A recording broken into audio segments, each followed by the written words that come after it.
Good evening, everyone. Thank you very much for logging into this Zoom meeting of the Children and Young People Scrutiny Committee. My name is John Turner. I'm the Democratic Services Officer for this meeting, and I'm assisted by my colleague, Kate Sheldon, who is the host of the meeting. The meeting will be held in public and in alignment with the new regulations which permit meetings to be held by remote means, will be live streamed for the public to view.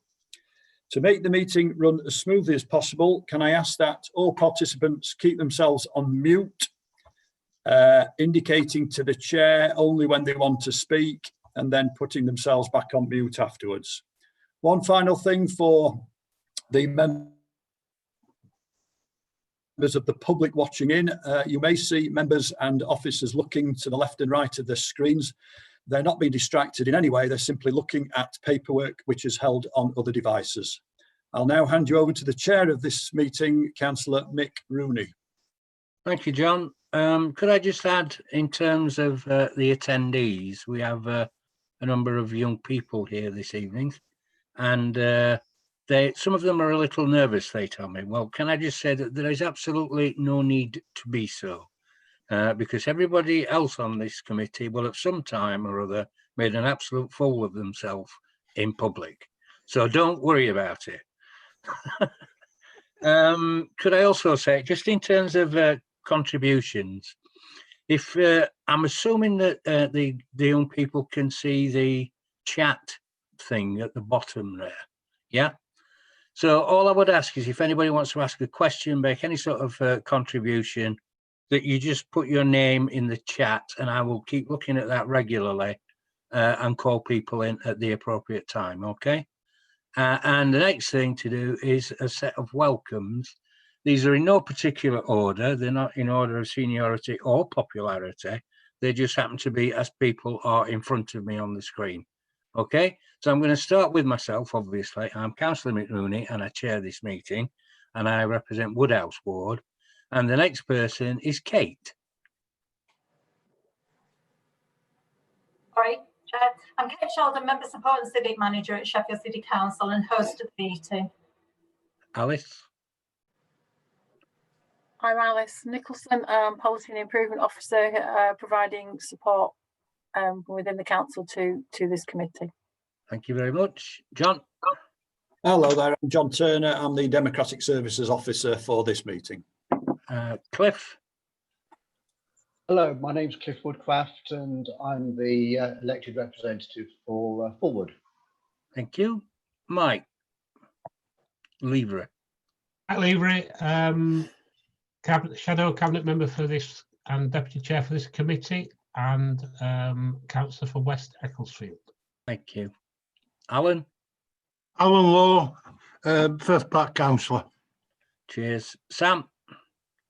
Sam Evans, Dawson representative. Colin.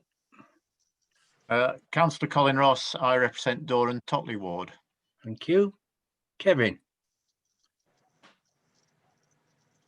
Kevin Oxley, I'm Councillor for Mosbury Ward. And as a vision of loveliness, Julie. Hello everybody, I'm Julie Groker. I'm the Councillor for Stocksbridge and Upper Don Ward. Joe. Joe Orton, Councillor for Doran Totley. Thank you. Emma. Hi, I'm Emma Hinchliffe, Young People's Involvement Lead and support the young people. Sarah. I'm Sarah Stevens. I'm Participation Development Manager, so I manage the youth work and the involvement youth work.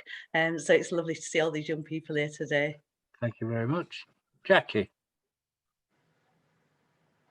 Oh, hi everybody, afternoon. I'm Councillor Jackie Drayton. I'm a councillor for Burngrave Ward and I'm the Cabinet Member for Children, Young People and Families, and I'm not a member of the committee. I'm just here to listen to the young people, which I'm really looking forward to.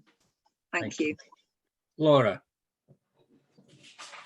Hi there, I'm Laura Hayfield. I'm Head of Service in the Youth Services Department, so Council Officer, and also really excited to hear from the young people this evening. Jim. James, thank you. I'm a councillor for Nether Edge and Sharrow, and I've had the pleasure of meeting, I think, most of the members of the Youth Cabinet here before on a number of occasions. It's been great to see you again.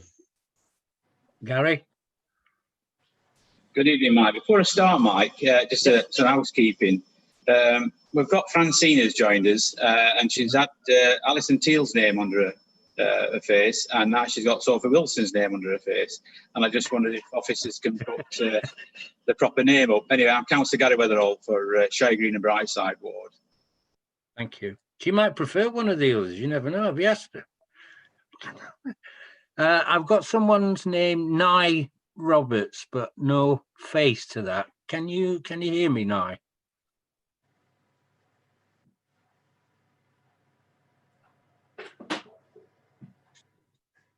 Can't hear you, young man, I'm afraid. Is that any better? That's great. Hi, I'm Nye Roberts, and I'm a young person from Sheffield West.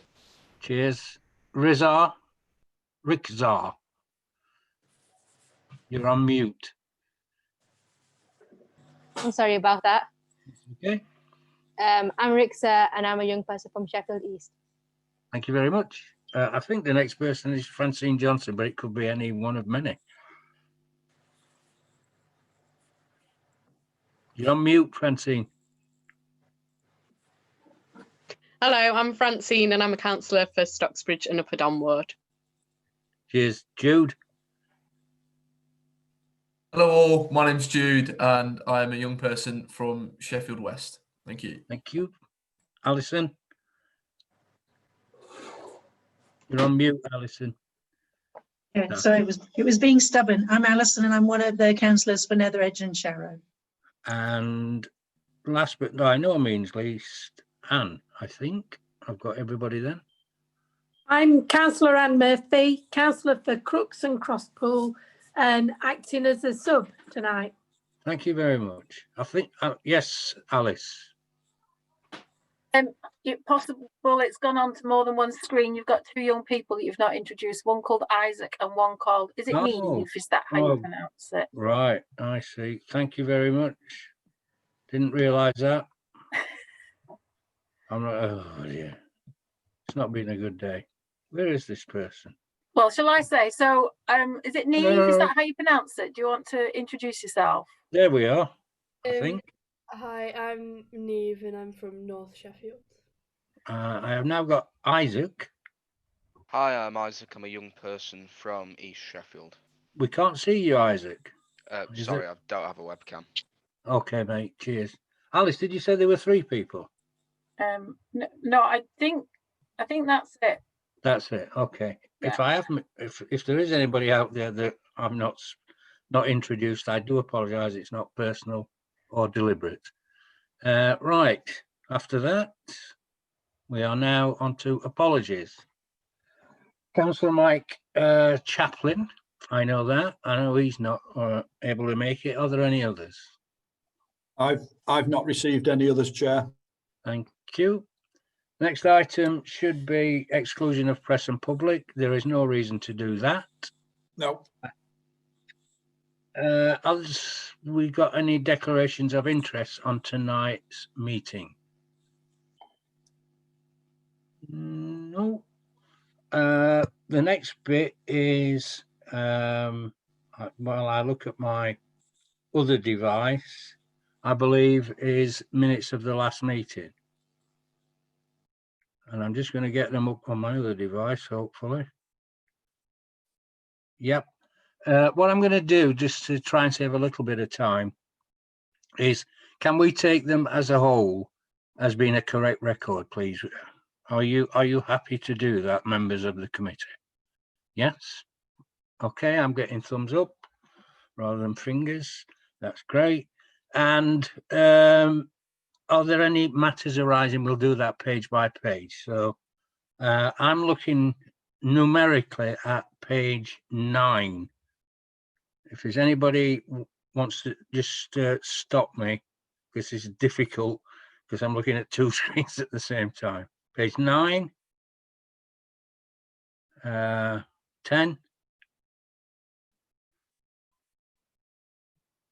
11, Alice, there are some issues on matters arising, aren't there, that you wanted to raise? I don't know what point you want to raise them. They're mainly in connection with all the recommendations At the further end. down. So I think it's probably the safest place to do it. Okay, thank you. So I'm on page 12, 13, 14. No one yet. 15, 16, 17, 18, and now we're on to the bit where Alice is going to do a little bit of explanation about where we are with those recommendations. Yeah, that's You fine. are, please. Thank you. You can all hear me, can't you? I have to turn my thing off. Right, so the first one, 6.51A, yes, the chair sent out a thank you to all of those people. The B one is I think slightly outstanding, but what I wanted was the minutes so that could all be sent through to John McElraith as well at the same time, which again covers off all the points in C. So I need to do a little bit more of something through for John McElraith to respond back to you all. D, that was an interesting one because at the time, if you may recall, there was a lot going on around free school meals. Everything was changing all the time.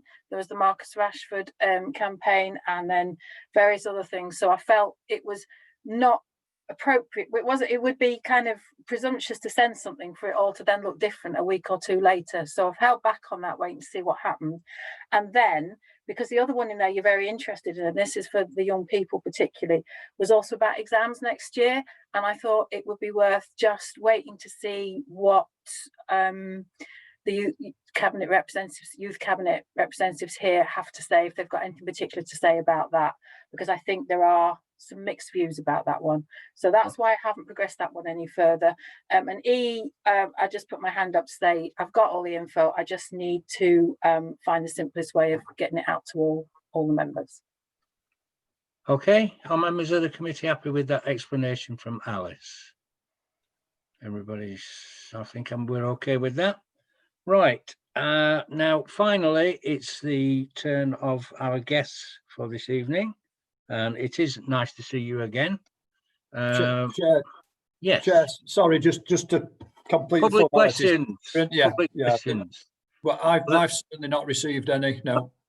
Yeah, I'm sorry. That's me being a bit previous. So there are none. No. Okay. Right. You can. Right now, it is definitely the chance for our young guests to make their contribution this evening. As I said earlier, and I did mean it. Please don't be nervous or afraid. You are amongst friends. And it is true that people sat in front of me will have made a stupid error in public at some stage. So don't let that worry you. So I don't know how you're going to handle this. Are you going to make individual contributions, or have you got a spokesperson, or what? Jude, speak to me. Yeah, there's a few individual contributions. If I'm correct there, please do. Any young people, let me know if I'm wrong there. But yeah, no, I'm fairly sure it's a few individual contributions.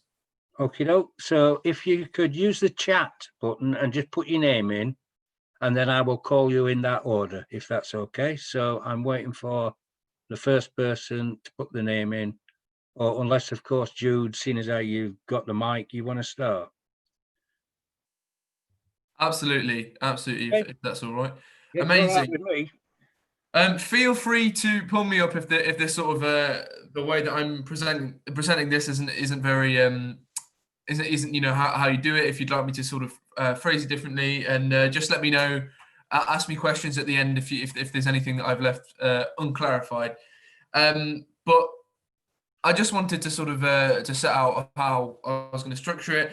Young people in my constituency have had two main issues, and I think the best way to describe them would be, the first one is accessibility to their education, and the second one is pressure and stress that they have felt from their education. So both are education related, but the second one does sort of intersect with mental health. So I'll get on to accessibility. So this is something that that I wrote when I was talking to some young people in my constituency. Students do not feel as if they are receiving adequate support from teachers online when they're working online. This was a lot of people's experience during lockdown, when no one was at school, but it also applies to when people are having to self-isolate. So I've had to self-isolate 3 times now, and luckily I got a test once and I was back in after 3 days, but the other 2 times I had to self-isolate for 2 weeks, and that meant me missing the best part of a month of school right when I got back, which has been quite detrimental. But they feel as if they're not really getting any guidance when they're being set work. So they will get set work on an online platform, but they won't be given any extra resources to help them get on with the work. Now, obviously, this will be different in every single school in every area, but that it's one thing that a lot of young people have said is that they would like teachers to be a bit more hands-on with learning and maybe present it in more of like a call format.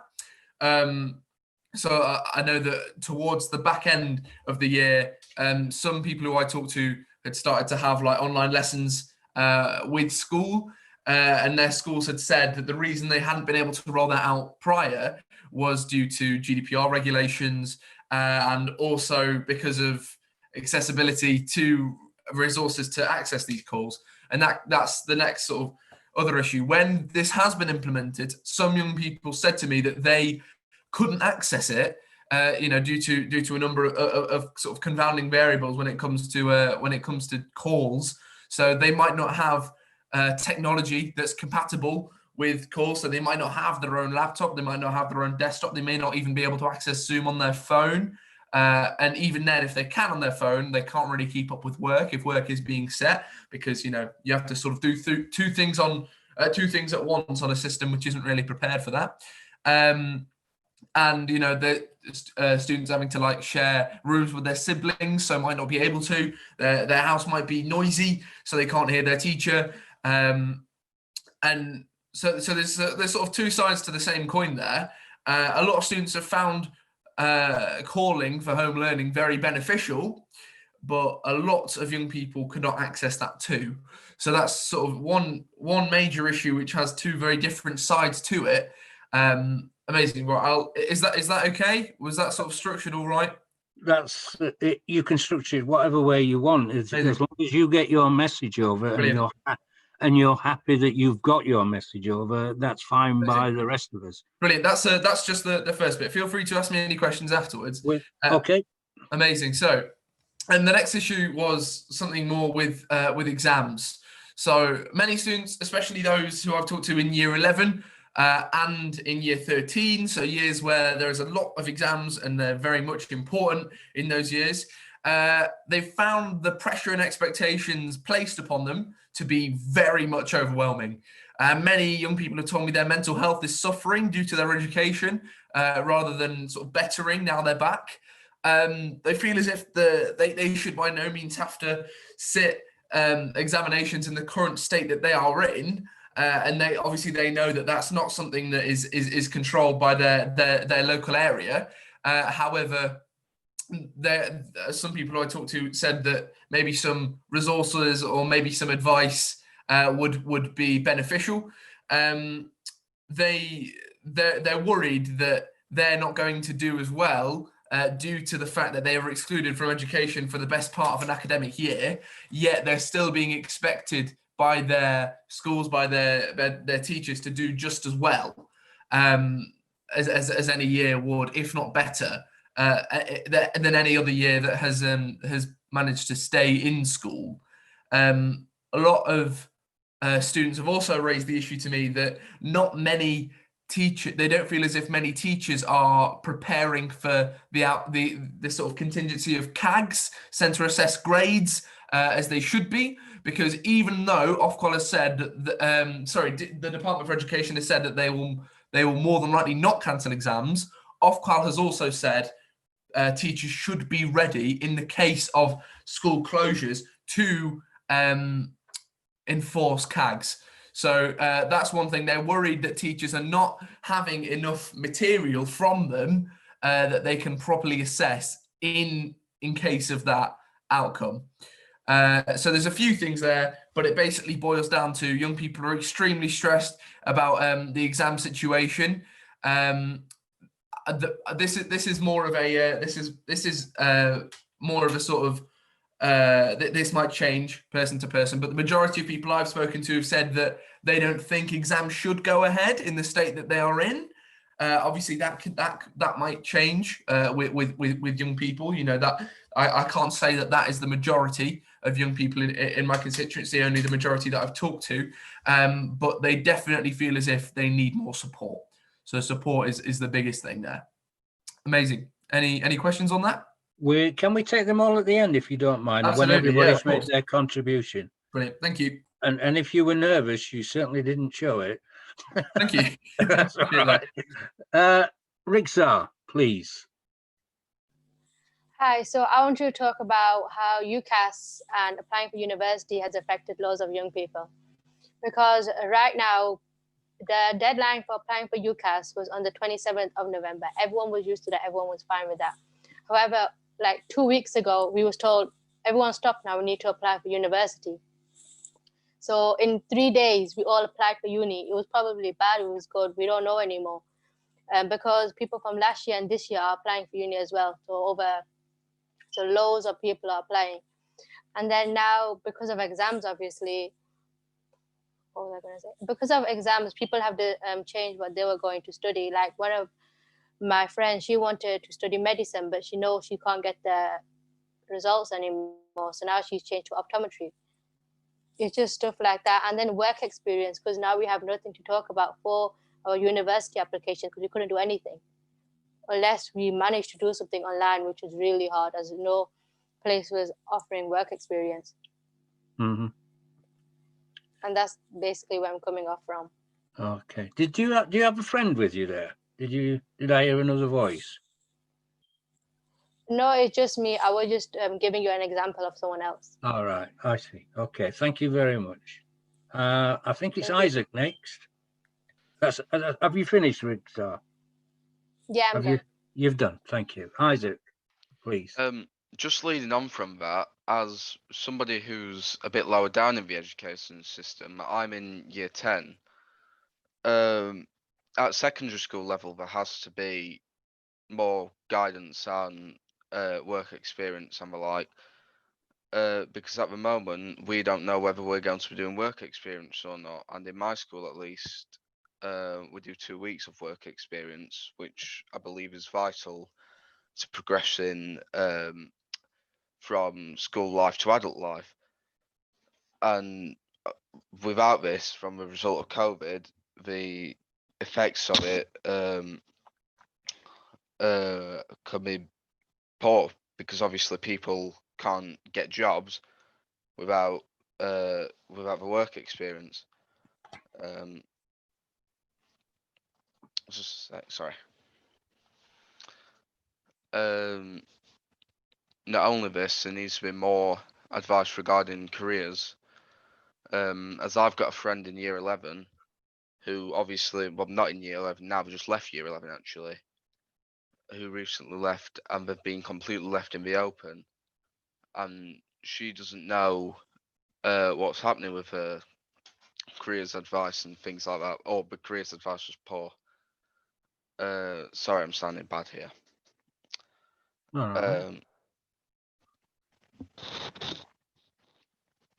Because she obviously had to leave school in March because of lockdown, she couldn't apply for college in time, and she ended up missing this year of A-levels, and she's looking to go next year. So from that, there needs to be a lot more guidance regarding careers advice and higher education. Yeah, that's it. Sorry. Okay. Sorry for what? There's nothing to be sorry about at all. I just stuttered and couldn't get my words out there. Don't worry, it's not a problem, mate. I told you at the beginning, we've all done it, and it's not easy talking in public, particularly amongst people that you probably don't know and may never see again. So don't apologise, Isaac, at all. Okay. Thanks. And if you want to come back in, just say so. At the moment, I've got, is it name or Naimi? I do apologise if I'm pronouncing that wrong. Fine. Gets mixed up all the time because it's got a weird spelling. It is weird spelling, you're quite right. I'll just apologise in advance. I have got COVID at the moment, so my throat is quite sore. So if I keep having to cough, I do apologise, but No need. No need. it's life. Mhm. So my 2 points for this topic were mental health, which I think Jude has already covered quite well, the stress and things throughout school. And then my second topic was practical lessons, because I'm like lower down in the education system because I'm in year 9, so I'm not a very important year at the moment because school is mainly focusing on year 10s and year 11s who are starting their GCSEs. And because of COVID, only year 10 and 11 are allowed to do practical lessons at my school, and I know some other schools who aren't allowing their students to do practical lessons, which I think is difficult because I choose my options for my GCSEs this year, and not being able to fully commit to those subjects and do those practical lessons really affects your choice, because one of my first topics that I was going to pick was food tech, but because I haven't done a practical for that since March, I think, when we first went into the lockdown, I don't know if I want to take that anymore because I've been like given other options and I haven't been able to fully throw myself into those subjects. And I think not having enough support with and guidance with choosing your options is a big issue at my school, and I know it is at some other schools as well. Because I think it all links back to not being able to do practicals, and I think with teachers not being experienced with things like this before, they can't really support us enough to explain choices and things, and I find it very difficult. And then this is also linking into mental health because I think with not being able to know what options you're choosing is stressing some students out to the point where it's become really difficult for them to come into school and achieve well because they feel they're not doing enough because they're not doing those practicals. And some students who thrive in practical environments are being forced to do all this academic written work, and they could be failing with their subjects at the moment, but as soon as you put them in a practical environment, they could be getting high grades and things, and I think it's affecting them as a person and things, because with not being able to do practicals, it's very hard for students to focus, and especially with behaviour issues, coming back into a formal environment instead of being at home like you have been 6 months. It's really hard, and I just think we need some more support in that area. Okay. Is your name, so I don't get it wrong again, could you pronounce your name for me, please? It's Neve. Neve. Right. Jackie Drayton, you were right. At the moment, I've just got Jude, who wants to come back in. Are any of the other young guests this evening wishing to make a contribution other than Jude? Can't see anybody. Nobody.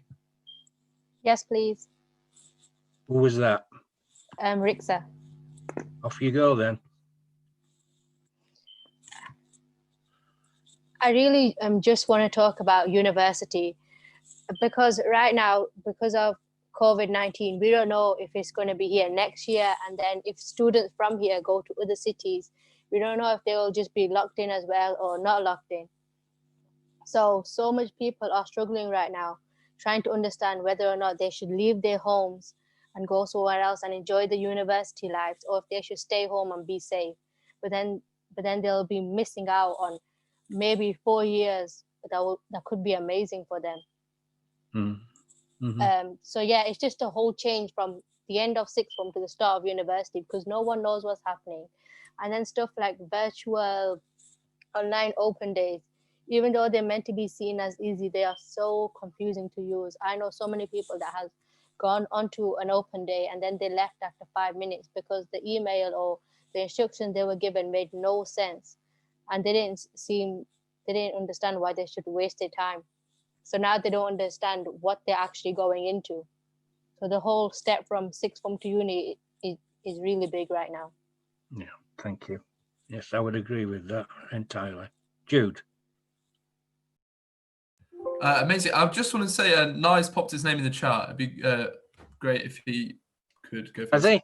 Oh, he's done that. He's just done that very quickly. Yeah, just on that. No, don't worry.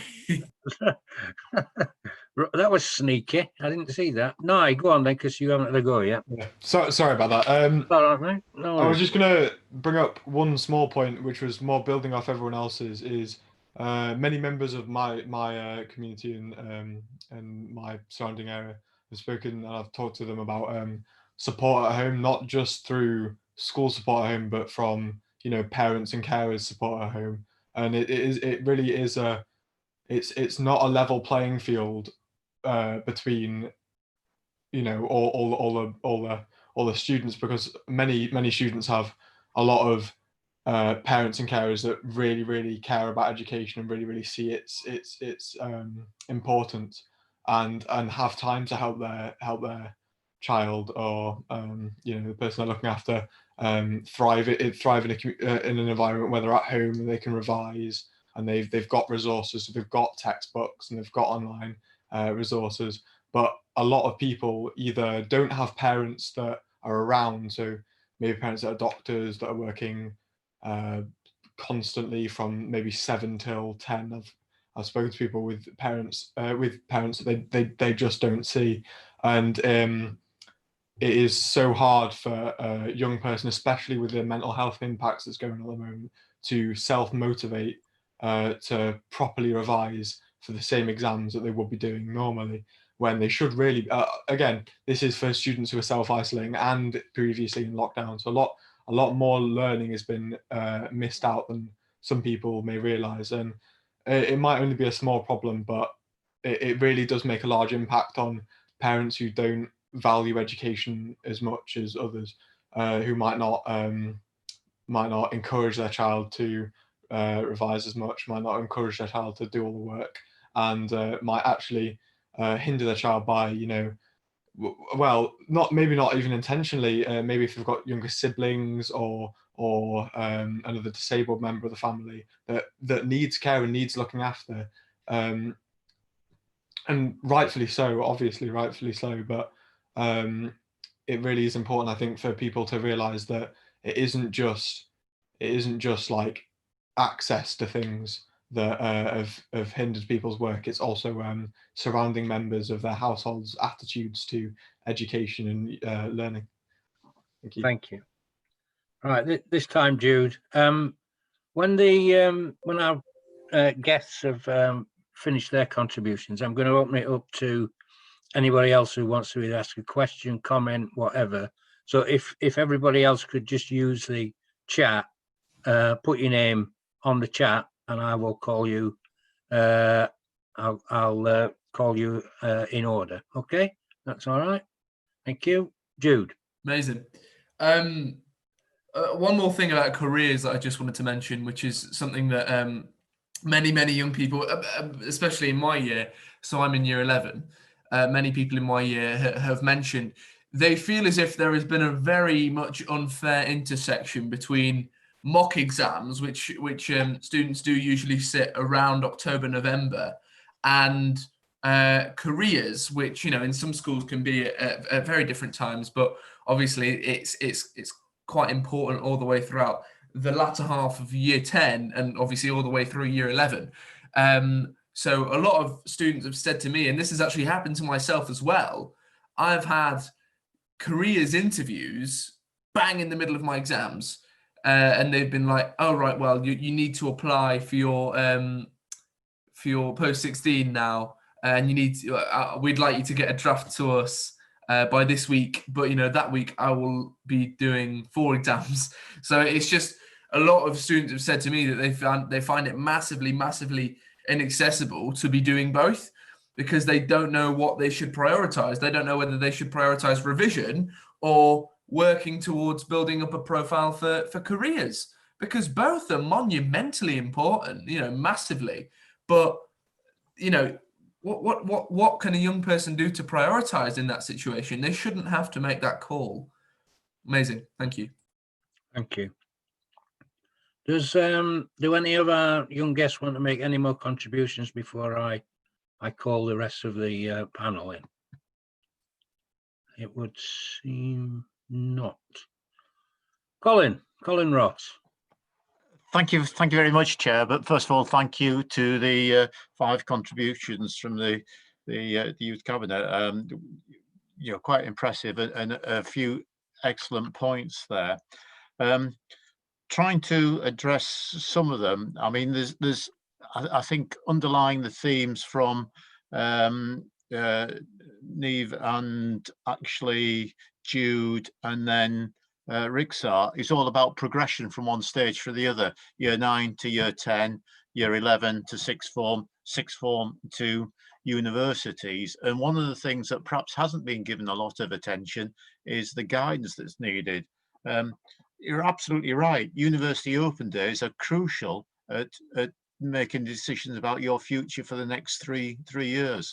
I'm afraid I can't answer the question that was set, you know, where will we be in September 2021 when you're due to go to university, whether it'll be back to normal or not. I sincerely hope so, and I would perhaps err on the side of hoping it's like that, but you don't really know.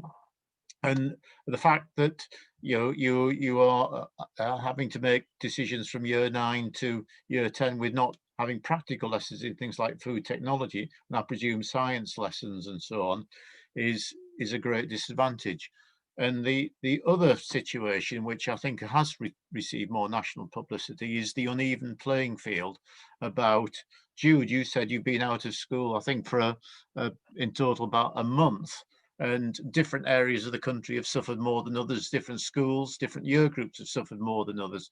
So if we were to come to exams in summer 21, there's going to be a disparity of just how much formal schooling a number of students have had, and this applies to A levels and for year 11. I know that different decisions have been made in Wales and in Scotland vis-a-vis exams, and I think it was a very good point that schools need to be preparing and assembling lots of evidence for internal assessment, so that if exams don't take place, there is verifiable evidence to justify grades being offered, because it's important that the grades have some veracity about them. So a number of good points. I think that we as a committee at the end can, obviously we don't have sway over national exam policy or what's happening in individual schools, but we can make recommendations via perhaps Learn Sheffield and our Director of Education to our Sheffield schools about things that need to be picked up vis-a-vis careers advice and progression from one stage to the other. 9 to GCSEs, GCSEs to A levels to universities. That is something that schools individually can perhaps, from what I'm hearing, do better at, and to make sure that the young people, and it's not going to be the same as in normal circumstances. We can't change, what's happening, but to try and mitigate some of the discrepancies between it, and then make representations for the national government about the uneven playing field of the exam systems potentially in summer 21. But thank you once again to contributions from all of you. Thank you, Colin. Thank you very much. Just bear with me while I work out who's next.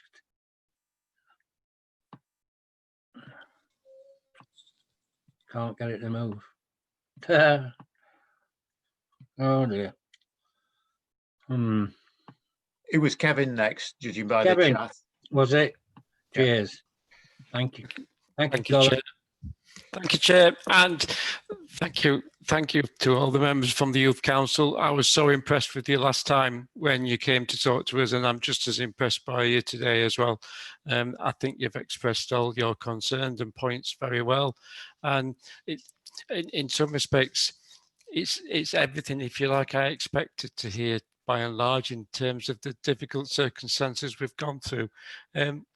There was a few points I wanted to cover. I don't want to go over what Colin just said, but I totally agree with Colin. I think everyone's put in a very unfair environment, and to expect people to, or expect you to be able to study for exams having not had the same level of access to school and materials as it's not the situation I think we should be in.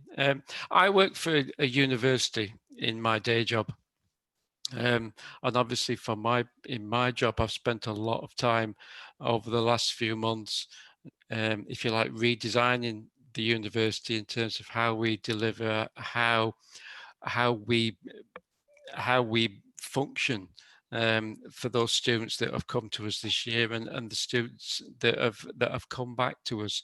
I totally get the point that Nave make in terms of the difficulty in not being able to conduct practical sessions and practical teaching. You know, everybody learns in a different way. Everyone's got a different way of teaching, of learning. I prefer much practical, hands-on method of teaching. That's how I pick things up a lot quicker. But I know from what we've had to design into our practical sessions, how much mitigation we've had to put in place to enable some of those practical sessions to continue, in terms of making sure that both the students and also the lecturers and anyone else who was coming in are safe and secure. We're not delivering anything like the practical sessions that we were doing before. The only sessions we're delivering are those sessions that we have to do to allow our student nurses and our student doctors to go out into practice. And even then, the amount of mitigation we've had to put in place to enable those sessions to run, and the amount of PPE, the amount of design of our specialist teaching spaces and our labs. Very few of our labs are running practical sessions at all, just because of the nature of the environment. And it's just as difficult for us as it is for schools, and I think for us as well. You know, it's not talked about that much, but the added cost, if you like, in the PPE, the design of those sessions, makes it really quite difficult. So I fully appreciate that. The question about should I go to university next year, and would I be working in a safe environment? The university I work in has had a very low number of student cases, and I would say, because of the amount of work that we've put into that environment, it's a lot safer than most other workplaces, and I certainly feel a lot more safer when I'm on campus than I would do nipping down to Tesco's or another supermarket, in terms of all the various mitigations that we've got in place and the cleaning regime and the support that is there. So I think it is a slightly different environment, but it's certainly a very safe environment. I would also agree with you in terms of my daughter is in sixth form this year, and she's also started applying for universities, and even working at a university. We've been appalled, both me and my partner, how difficult it is to get information out of universities, how difficult it is to get through and actually work through the virtual tours that they're doing. Getting information out of universities is really, really difficult. And, you know, I think an answer to that, and also on the career perspectives, is that, sorry, my dog's barking for a dinner, is that I think universities need to work a lot closer Excuse me. Will you shut up? My dog has got ADHD, and when it gets to certain times of day, she has to have the same things. And it's 5:45, and she's waiting for a tea, and I'm late. So, I think universities should work a lot closer to schools to explain careers choices, explain university choices a lot better. I don't think universities spend enough time in schools doing that. Even though they probably say that they do, I don't think they do. And I think they could be a lot more helpful. You know, as we've gone to different universities to ask for guidance on what course to do and whether that course is suitable, it's been really, really difficult for us. And, you know, both me and my partner work for universities, and so we know a lot more than what the general public do, but even we find it difficult, and I think that's something universities need to work a lot better on. I think that was about it in terms of what I was wanting to say, but thank you very much. I take that all on board, and in particular what Jude said in terms of it's also not a level playing field for everyone in terms of their home environment. And I said that as well, but also in terms of the technology you've got, whether you've got a computer, whether you've got a smartphone, whether you can actually access all of those online lessons as well. I suppose from the other side of the coin, knowing how much effort we've had to put in place in translating a lot of what we do face to face online, I know how difficult that has been. And we've got a lot more systems to play with to make that easier. But it's still been a lot, and I guess from the school's point of view, it's even more difficult for them because it takes up teacher time and resources. So, but thank you, everyone. I really appreciated you coming along tonight. Cheers. Would you go and feed that dog before it starts gnawing on your leg? I will do, Mick. Yes. Okay, thank you. What I'm going to do is take another couple of members of the committee and then allow the kids to come back. Otherwise, they're going to be sat there listening to a multi-faced monologue for a while. So the next is Anne. Yeah, I'm not going to go over everything Kevin went over, because he did say a lot of the things that I wanted to mention as well. But I did particularly want to say thank you to you guys for what you've said and the information that you've passed over to us as ward councillors. It's going to be invaluable for us. A lot of us do work as school governors, so we can feed in to the schools that we're governors for and talk to the teachers about many of the issues that you've raised here tonight. So thank you for that. But also, I just really wanted to pick up about mental health and young people, and particularly the pressures you're all under at the moment. I know Neve mentioned it, and Richter said about, the anxiety and the stress you're all going through because of the way the education system is at the moment.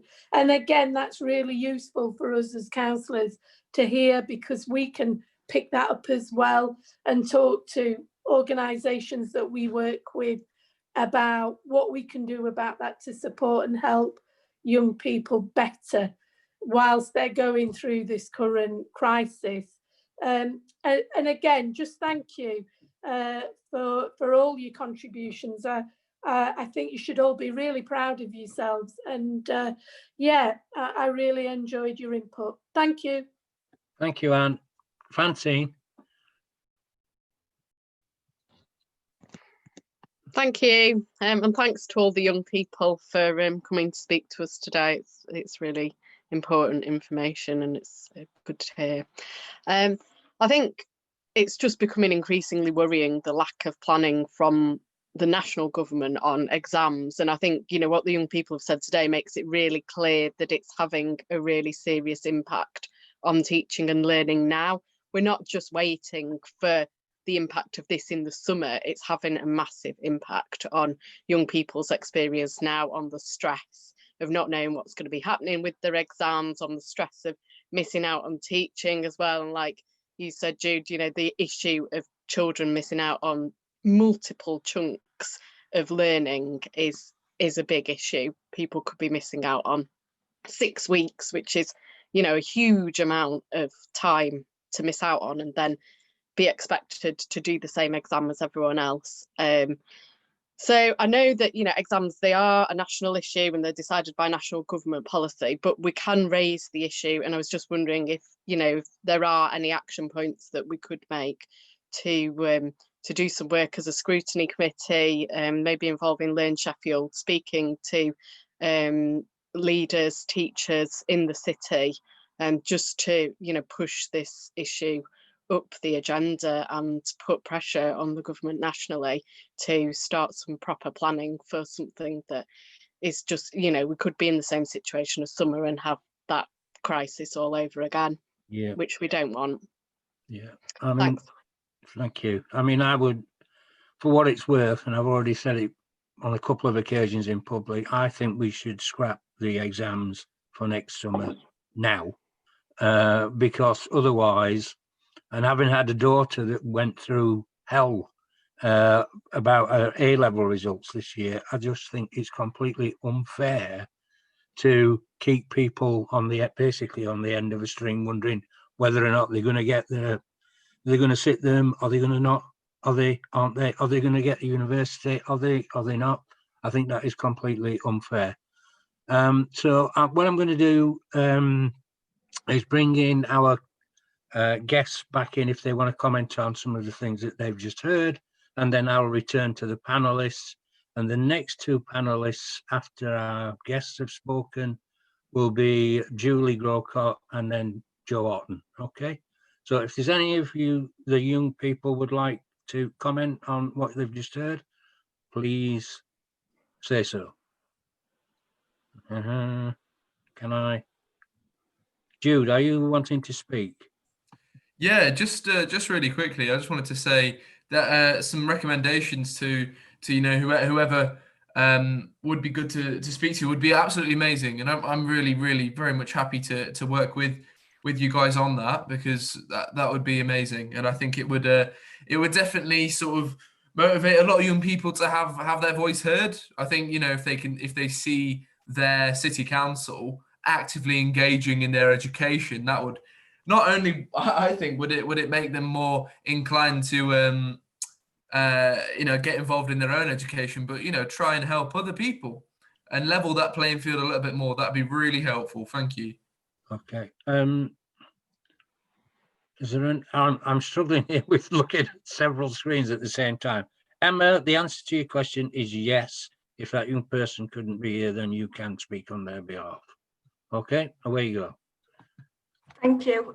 So I've got a young person that's in year 9 that unfortunately couldn't make it tonight, but what she's asked me to raise on her behalf is it's not just GCSE exams. So at the moment she's in isolation, and in a week's time she's got exams and stuff for her school grading and things, but all the resources that she needs to be able to revise for them exams are at school, because she weren't expecting to have to isolate for 2 weeks. So she's struggling to revise because she hasn't got the resources to do it. Yeah, it does seem the exam situation seems to be chaotic, to say the least. But you know, that's sort of epitomizes the government. I'm sorry, but I am going to be a bit slightly political. It does to me epitomise the government's attitude to the whole situation with COVID. Seems to make it up on the hoof and react from one day to the next. I said it was Julie. Are any of the other our guests wishing to speak now? So I can't see anyone. And if I've missed you, Julie. Thanks. Thank you, Chair. I don't think anything that we've heard this evening is a surprise, sadly, but I think it's been really valuable and helpful to hear firsthand from all of the young people who've come tonight to just, you know, make us understand the reality of the situation for so many young people. I think Francine was spot on the money when she started talking about where we are with education and the exams, and as a way forward, that's something we want to do. I've got a couple of questions. One is quite straightforward. The other one may be a little bit sensitive. It's a little bit delicate. It may be something that you can't answer as a youth cabinet, and I fully and will understand and appreciate that.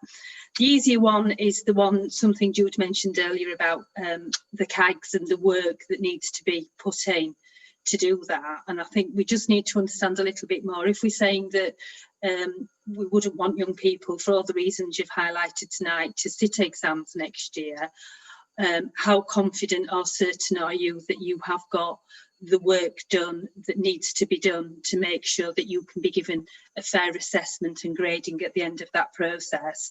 Because if we're saying we've got an issue with the exam system, then I think we need to be clear that if that is the alternative, that you are all happy that that is robust and fair and is working for you and you have confidence in it. So I'd quite like to explore that a little bit more with you.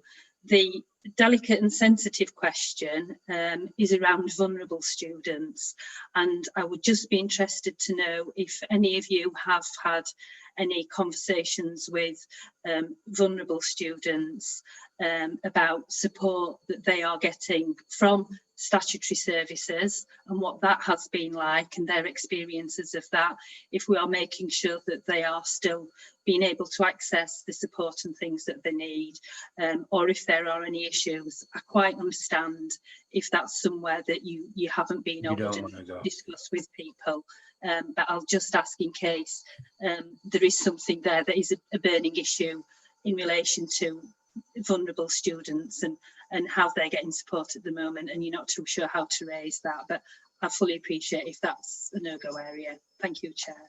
If it's okay, I'm going to bring a couple more members of the panel in, and then give our guests another opportunity to respond to what those people said. The next one is Joe Otten, followed by Jim Steinke. Thank you. Thanks, Chair, and welcome to all our guests, and thanks for your inputs. It's really good to hear.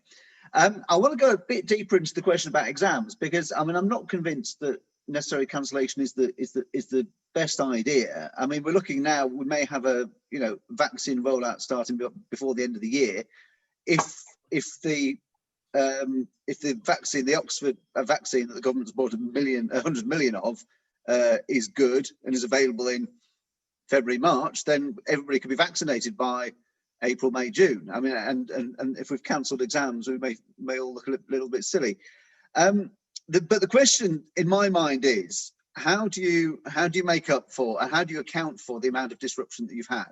And so my question to you is, I suppose, is do you think it's possible to say, look, student A has had X amount of disruption, student B has had Y amount of disruption, therefore let them sit the exams and give student B this much extra credit for the disruption and student A that much extra credit? Do you think that's a thing that's possible to do? Because if it is, that may end up being the fairest way of assessing. If not, then yeah, maybe we've got to go to central assessed grades again. But I think we should remember that the fiasco last summer, and that we had to go to central assessed grades, not because they were great, not because they were fair and accurate, but just because they were a lot fairer and a lot more accurate than the algorithm. The algorithm turned out to be absolutely atrocious. And my fury at the government for not accepting the algorithm as atrocious a couple of weeks earlier, and therefore giving people their grades on result day, it was absolutely appalling. It caused all sorts of problems with university places and so on. But just because central assessed grades were the solution, I don't think we should think of them as a good solution, because they weren't accurate. They were just more accurate than anything else that we had to go to. So if exams can be sat, and if exams had been sat last year, we wouldn't have had anything like the same problem. There was disruption, but similar amounts of disruption from more or less everybody. So do you think assessing the amount of disruption is a practical thing, and therefore we can reasonably ask the government to say, look, just take into account the amount of disruption that everybody's had? Or do you think that's just too complicated and we can't even go down that route? Thank you, Joe. Thanks. And Jim Steinke, and then I'll bring our guests back. Okay, thanks a lot for everyone for the presentation. Two questions.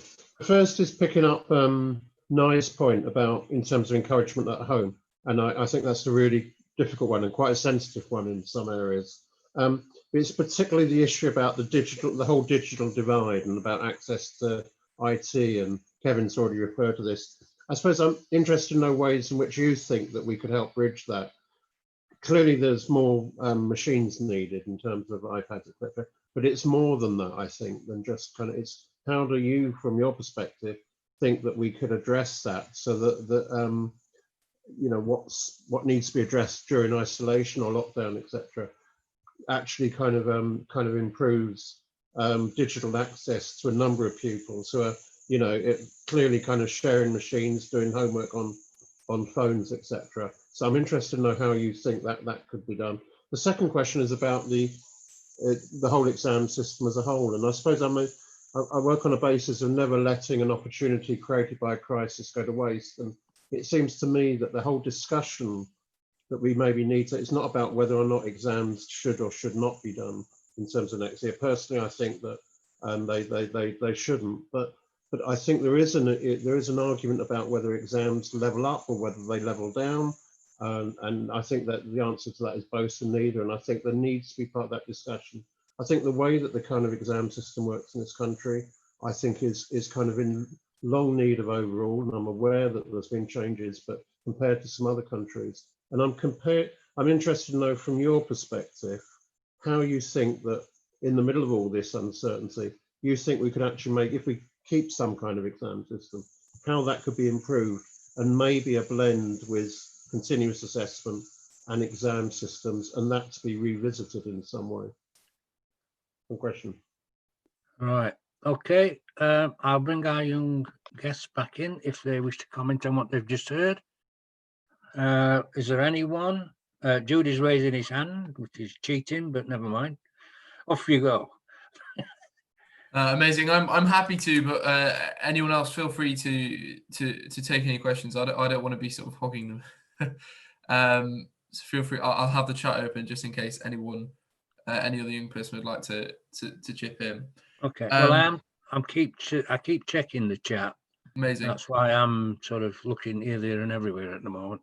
Okay. Sorry, Jude. Off you go. No worries at all. I'll just sort of do them in anti-clockwise, anti-chronological order here.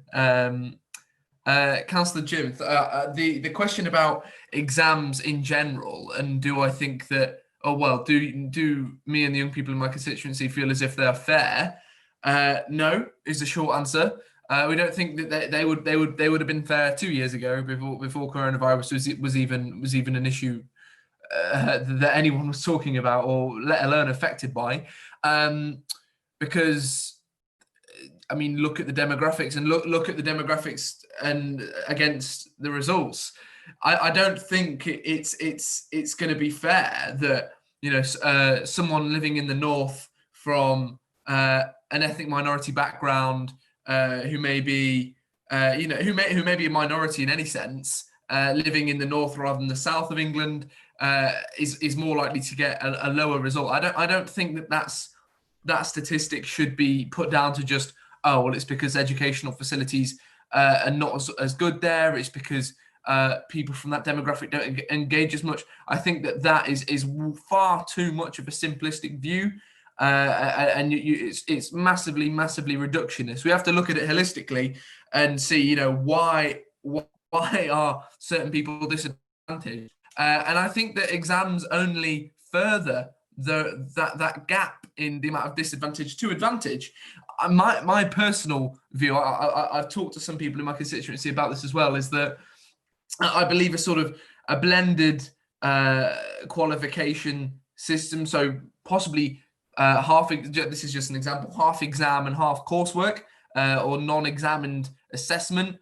So for example, an A-level, which I'd like to do, is geography. Geography has about 80% of the courses is examined by exams, whereas 20% of it is non-examined assessment, because it's effectively you go and do the work yourself, but you're aided by your your teacher who effectively acts as a mentor.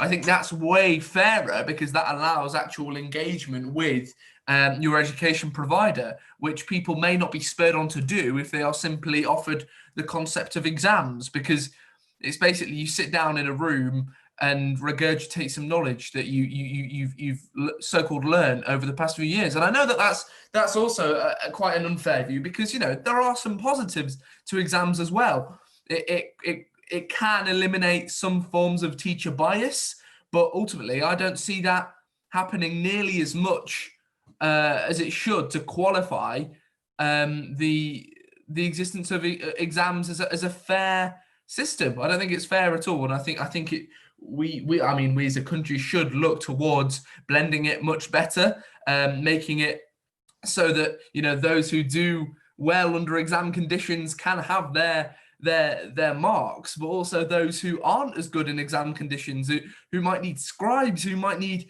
other things, who might need extra time in exams, and maybe they feel as if it isn't enough extra time.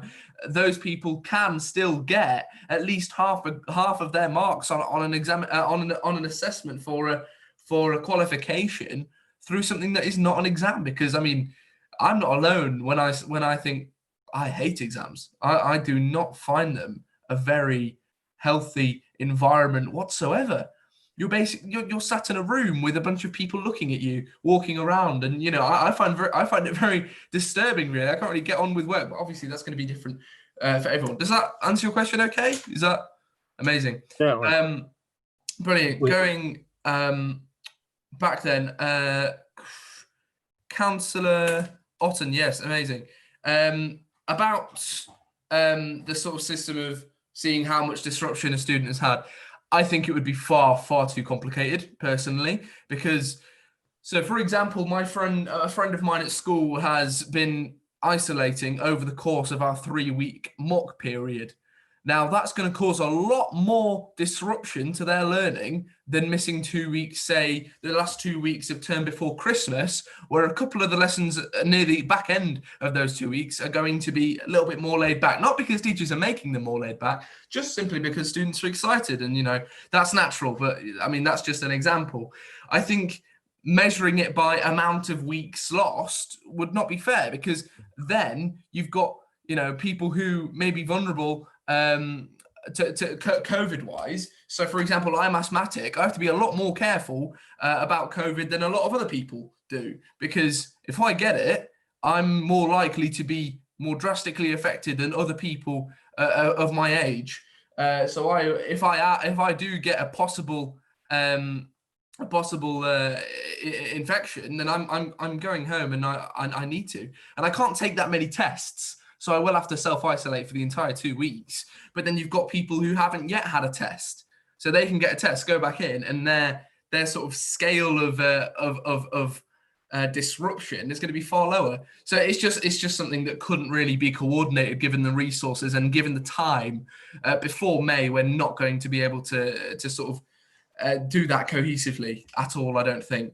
In regards to what I think would be better, I sort of answered that in the last point, but I think just sort of to sort of even that gap when it comes to results. Obviously, CAGS is not ideal, but nor are exams.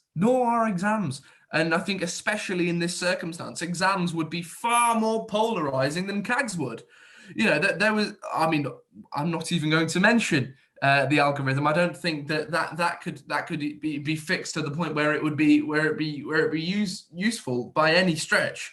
But CAGS, I think, is a lot better than exams when it comes to sort of bridging that gap.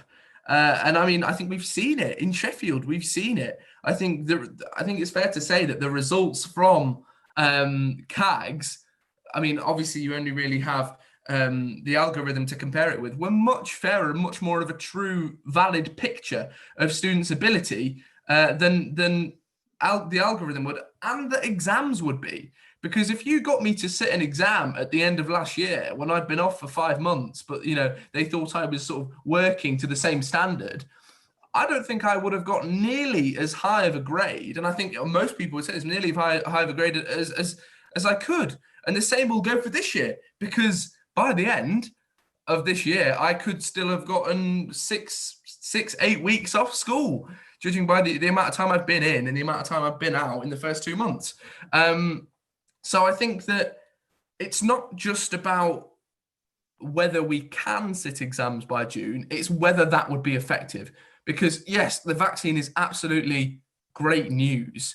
And if we do get things a lot better by next spring, we are able to sit exams, and all students are, because there's no risk of people being sent home to self-isolate due to COVID, then I mean, yeah, that's great, but there's still people who have missed most of this first term of school.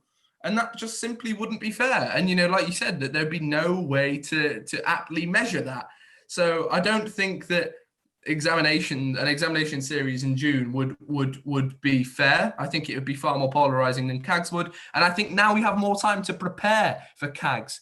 And I think a lot more teachers are paying a lot more attention to detail when it comes to each student's lessons, so that they can make those judgments in the case that they would have to develop that contingency. Is that okay? Yeah, that's a very thorough answer. Sorry, that was quite long. I apologise. No, that's good. I'm going to bring someone else in, if you don't mind, because they've been sat waiting quite patiently. Nye. Hi, sorry, I'm just checking. Can you hear me? Just because my mic's been a bit. We can. Thank you. I was just going to bring up a few points, and I won't go over what Jude's just said. But there was one small point about that, but I'll just mention that quickly. It is unseen disruption. So I think that's one main clear reason why something that's to do with disruption based, it just wouldn't work, because there's so much behind the scenes and there's so much that's like uncalculable and unrecordable, is that it just wouldn't work. And also to answer a point about more support that young people could get whilst either isolating or during another lockdown, or during the previous lockdown, would have been I know that some schools in my local area had form tutors, or I think they're called forms in every school, but form tutors ring home, and maybe specialists ring home to help a young person sort out a daily routine, a structured plan, or an organization system that a lot of students simply can't do. Not just because particular student needs such as ADHD or dyslexia, but also because actually at such a young age it is so hard to organize yourself by yourself with no outside support. So and I know that those schools that did provide that extra support, that did provide that one-on-one talks and one-on-one help and support, to provide a routine, to provide a structured way of revising and working, really did make a massive difference, not just to people's effectiveness of work, but also their mental health. And sleep routine.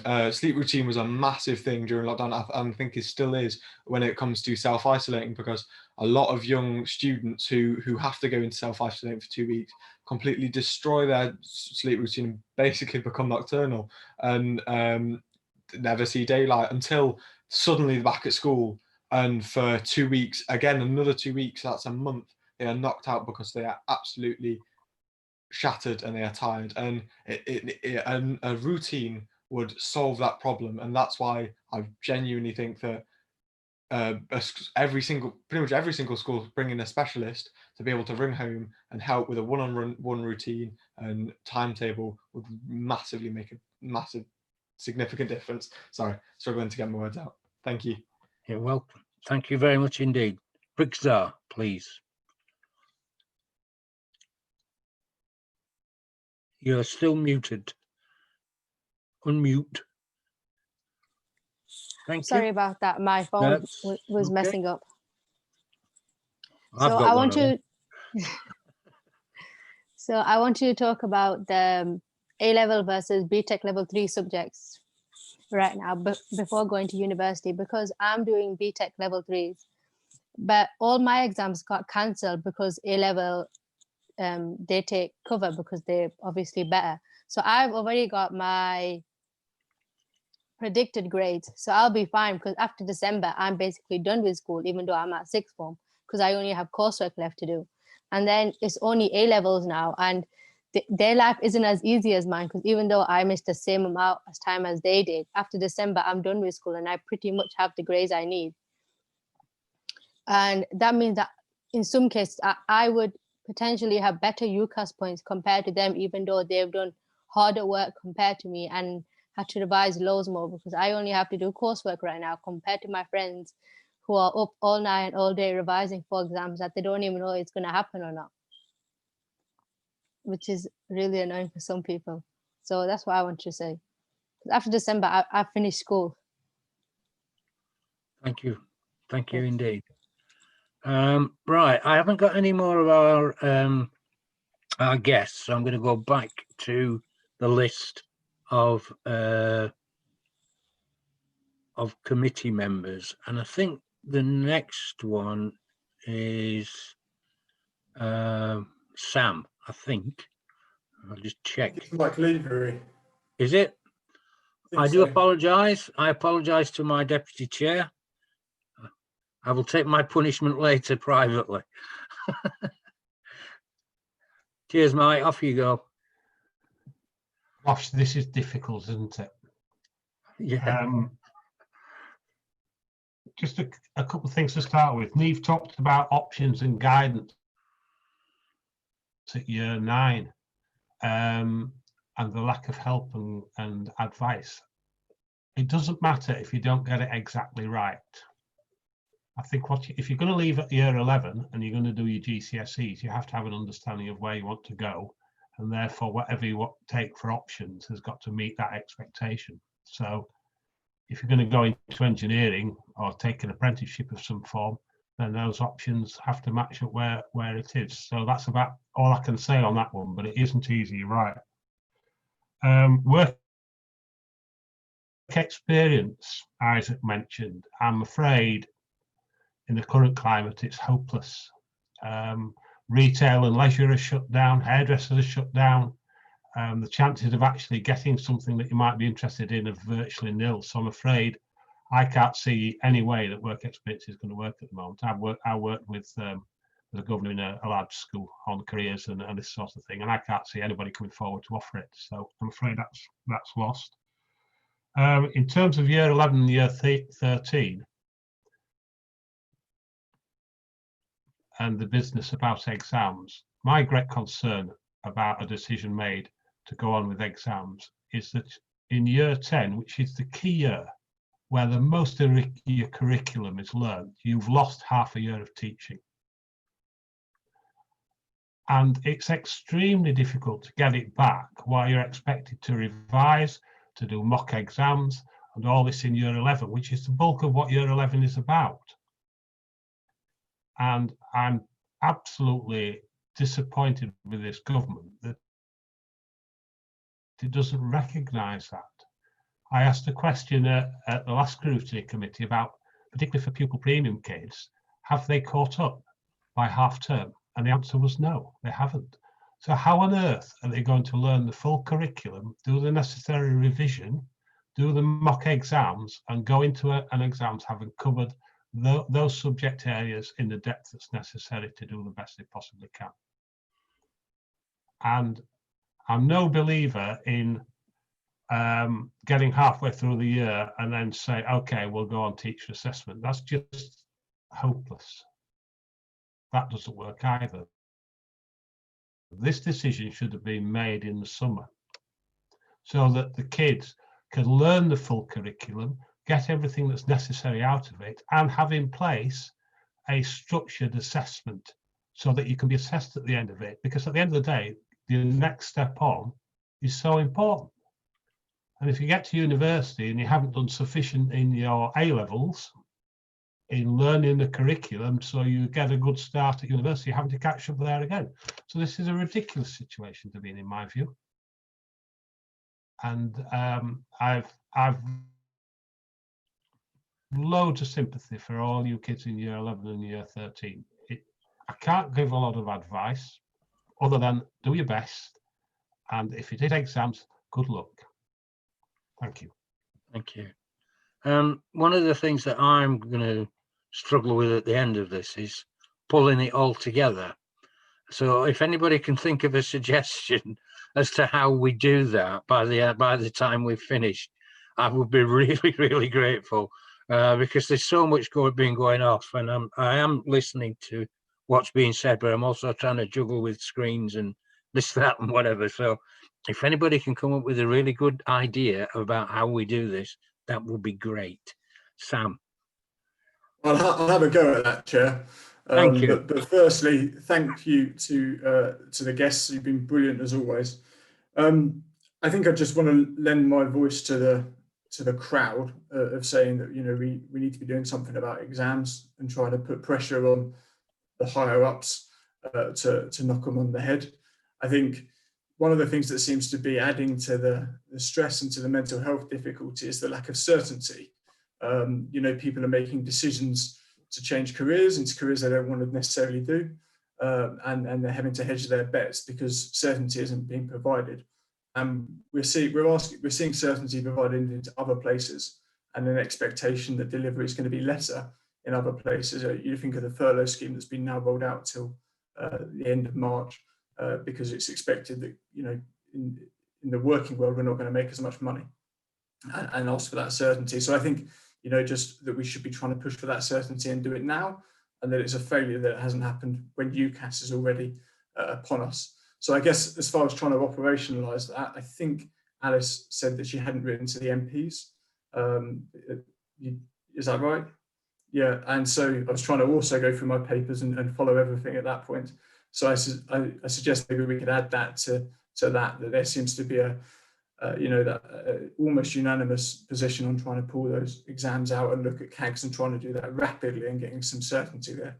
I think Nye raises a really good point. Somebody who's trying to finish their master's part-time working from home, that even in your 30s, it's really hard to study when you're left to your own devices. And so I wonder if we raise that with Learn Sheffield as something that's a really good idea. Is there, how are schools looking and learning from each other and best practice as far as supporting students from home, as far as scheduling, as far as trying to make sure that they're not dealing with a 7-hour day that's unstructured. So that's just, you know, maybe something to raise with Learn Sheffield. And I think my question to the young people is this: is your sense that there is support for mental health? Because I hear that that's a real problem. We hear that's a real problem. So is your sense that there is support available there? What's going on there? Could you speak to that a little bit? So thank you. Thank you, Sam. I've got 2 more members of the committee at the moment on the list. The next one is Cliff, and then it's Anne. So I'm going to bring those 2 in. Yes, Alice, what can I do for you? I might have missed this, but I think Jim wanted to ask a question, but he's got problems with trying to tell you that. Have I got that right? Jim has asked the question a little earlier. That's right then. The fact that you'd fallen asleep then doesn't matter, Alice. It happens to No, us that's often. fine. That's cool. That's good. I don't know whether I'll you go want. back to sleep. Does he want another go? Is that what you're saying, Jim? You want another go? Okay, so that's now 3. It's Cliff, Anne, Jim, and then I will bring our young people back in again to respond to what they've just heard. Okay, so Cliff, who is on another screen. Oh, there you are. Thank you, Chair, and thank you ever so much for coming along and telling us about what you've been experiencing. And you know, my heart goes out to a lot of other people who are perhaps not going to be able to cope as well as what you're doing. So you know, the situation I think is pretty dire, and I think there's a lot of learning that we've got to do. But I'd like to take a slightly different tack to some of the other questions and comments, and really try and look, is there any silver lining in this rather dark cloud? And I think one of the things that you said was that it was difficult for schools to pivot and provide the online resources at short notice. And I was just wondering, have you discovered any third-party resources to supplement what the school provides, which could possibly be of any help in the future, and whether they could be enhanced in any way and make them make others aware of these. And the other question that I have is, do you find online, do you think online university visits will have any place in the future? I'm thinking of people who perhaps live a long, long way away from the university that they want to go to, and they don't really want to perhaps go from Penzance to Edinburgh to spend the money and the time in doing that. So those are my questions. Thank you. Thank you. The next one is Anne, isn't it? Yeah. Mick, that was really just a suggestion to yourself as chair about how we could pull some of the conversation together and some action points. And I do wonder whether the Youth Council would be interested in having a meeting with Learn Sheffield and inviting to that meeting some of the chairs of governors from the schools.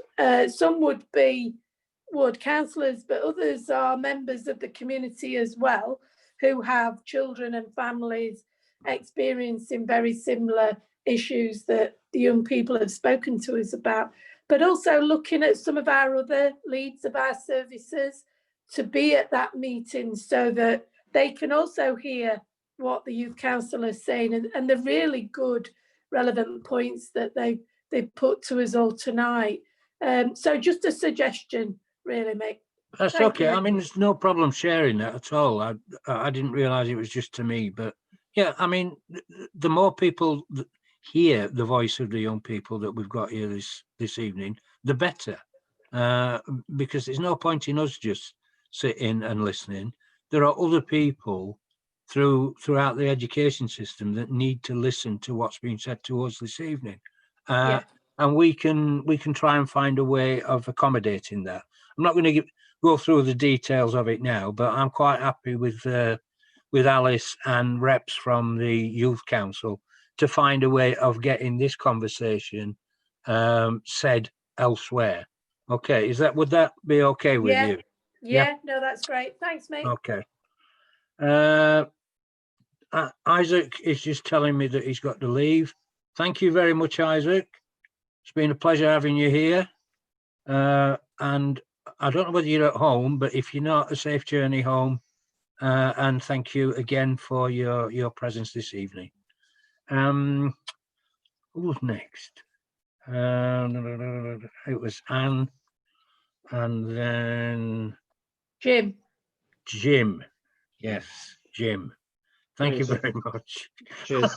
Cheers, Mick. I'm not going to make your job any easier summing up, Mick. I'm sorry, but I do think wouldn't expect you to. Picking up your point about how between us, in terms of the council and the Youth Council, can actually kind of produce action points. One of the things I've been really impressed when before lockdown attended the Youth Council and met them on a number of occasions was the feedback, and I'll credit the 5 people here now. Is I think I've always been very impressed at the way that feedback to the wider group of people in the council from these meetings has actually taken place. And I just wonder whether there's ways in which some of the summarising that you will be doing to your wider membership might be quite good to be fed back. So the way that Alice's minutes can perhaps kind of go to that next council, and maybe not necessarily the full notes, but some record of what you're taking back to the council, maybe be fed back to the next meeting. So under the next matters arising, we've got in a sense a good record from both sides of what's been agreed and discussed. And as Anne says, we can take that elsewhere. Okay. So really a request to the 5 people if they would be happy taking that back to the wider council. I'll bring them in at the end of this. I did have Peter Naldret saying to me that he wanted to come in, but I think he's just told me that he's now leaving, unfortunately.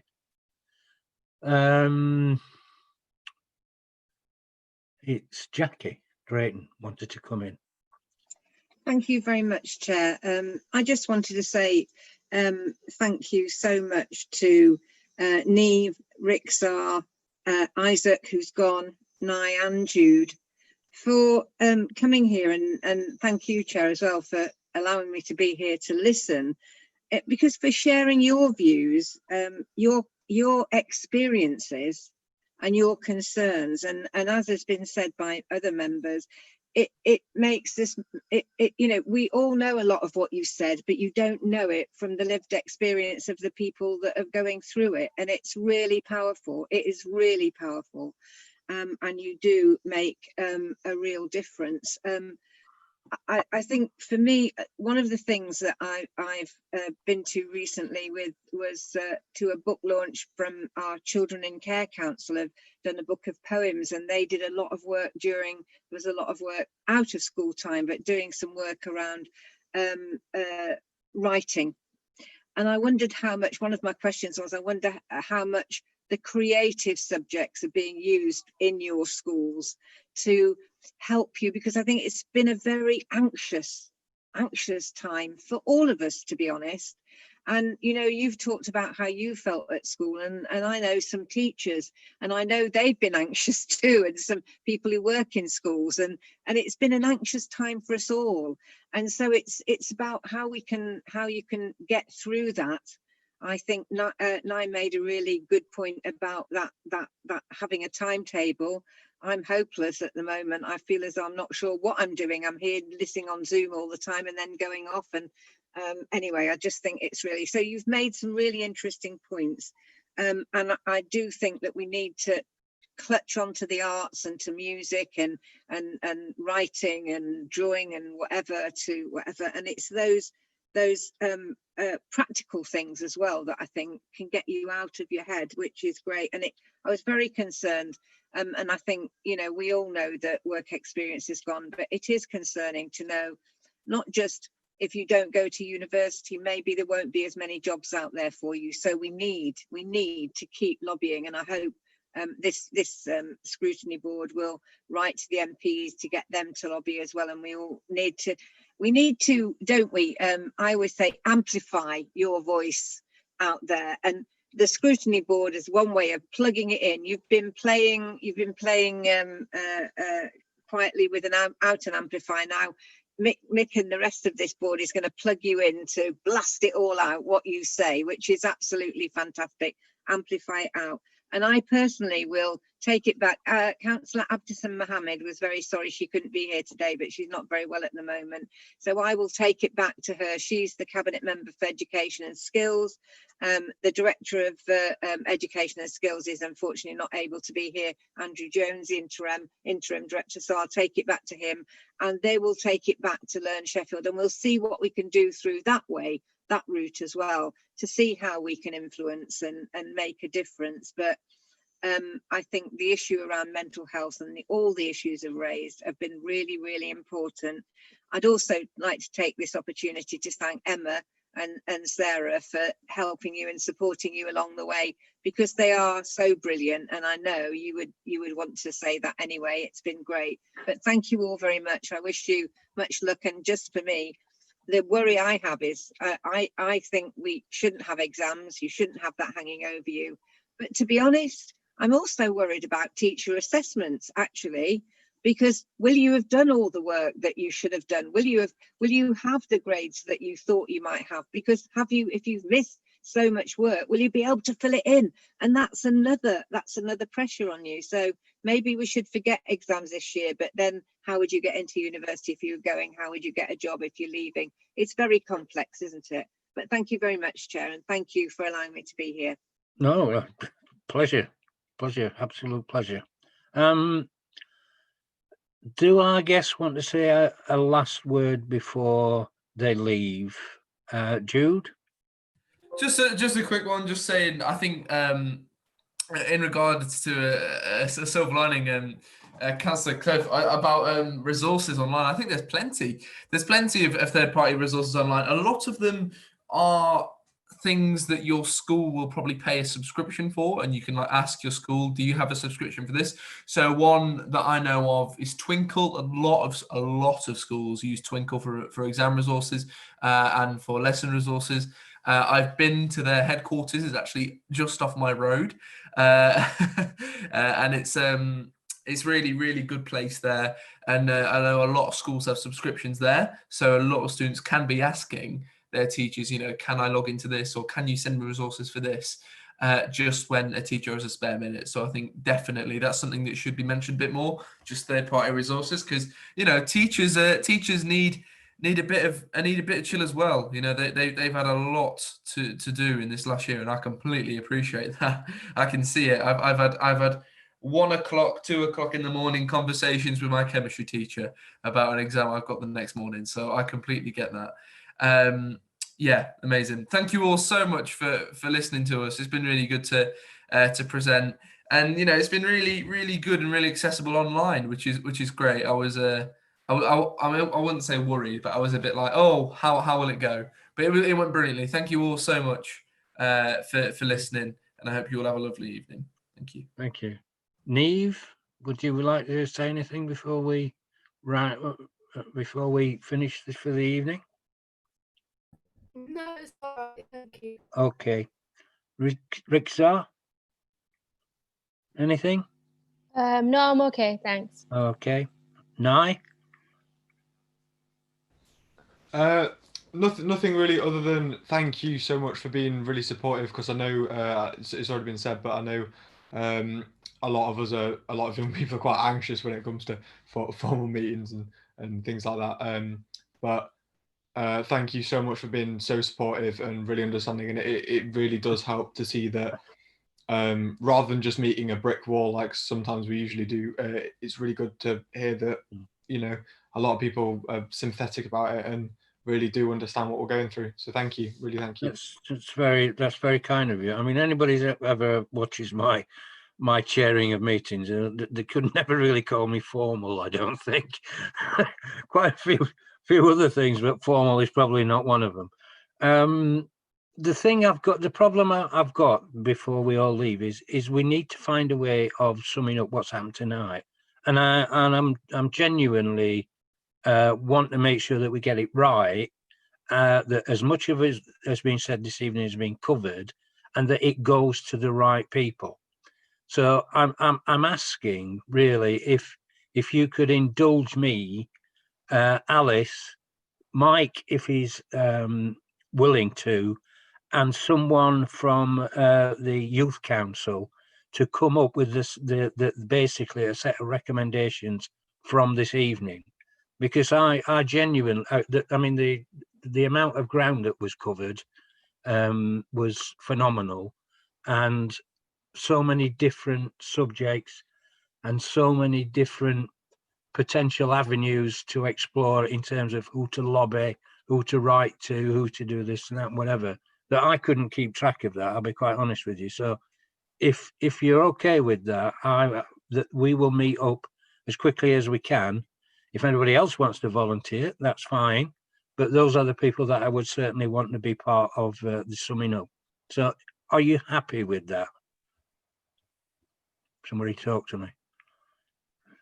I'm not getting any dissent, so I think that must be okay. Right. Thank you very much for that. I'll just make, if I can. Yes, Alice. I'll work through Emma and Sarah around.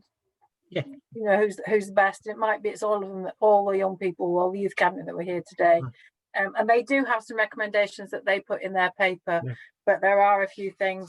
And I think if I can, just whilst the whole committee's here, there was one suggestion about perhaps a bit of a working group to help come up with what might be a solution, or really to understand the whole exam situation. And I do think actually that could be quite a powerful, to use someone else's word, coming together, and something that members of the committee, if you could do fairly quickly with young people, etc., and really have something quite solid that forms a recommendation through to potentially national government. Okay. Mike, are you indicating you wish to speak? Yes, I am. Yes, Alice, I think you're absolutely right. The exam side, we cannot assume that every kid's completed the curriculum and can actually sit an exam that covers the whole curriculum. And I think one recommendation we need to make is that the exams need to be tailored in such a way that the kids don't sit down and look at some of the questions and say, I haven't done that. We just cannot get this happen. It's got to be structured so that kids have got a good chance of getting a decent return on what they're doing. Absolutely, absolutely. Okay, so I think we've got an agreement about the way forward in terms of pulling tonight's meeting together, and also the suggestion of putting something a little bit more substantial together in terms of the exam situation. Yeah, I do. Right, I think we've about done now. So thank you all for your perseverance and your patience and your good humour. The only last thing I'd like to say is I hope some people were actually watching this, because I have no idea whether there's anybody watching or not. Is there any way of telling whether we've got, like, 3 people and a dog watching, or there's like 400 or 500? I don't know. Is there, John?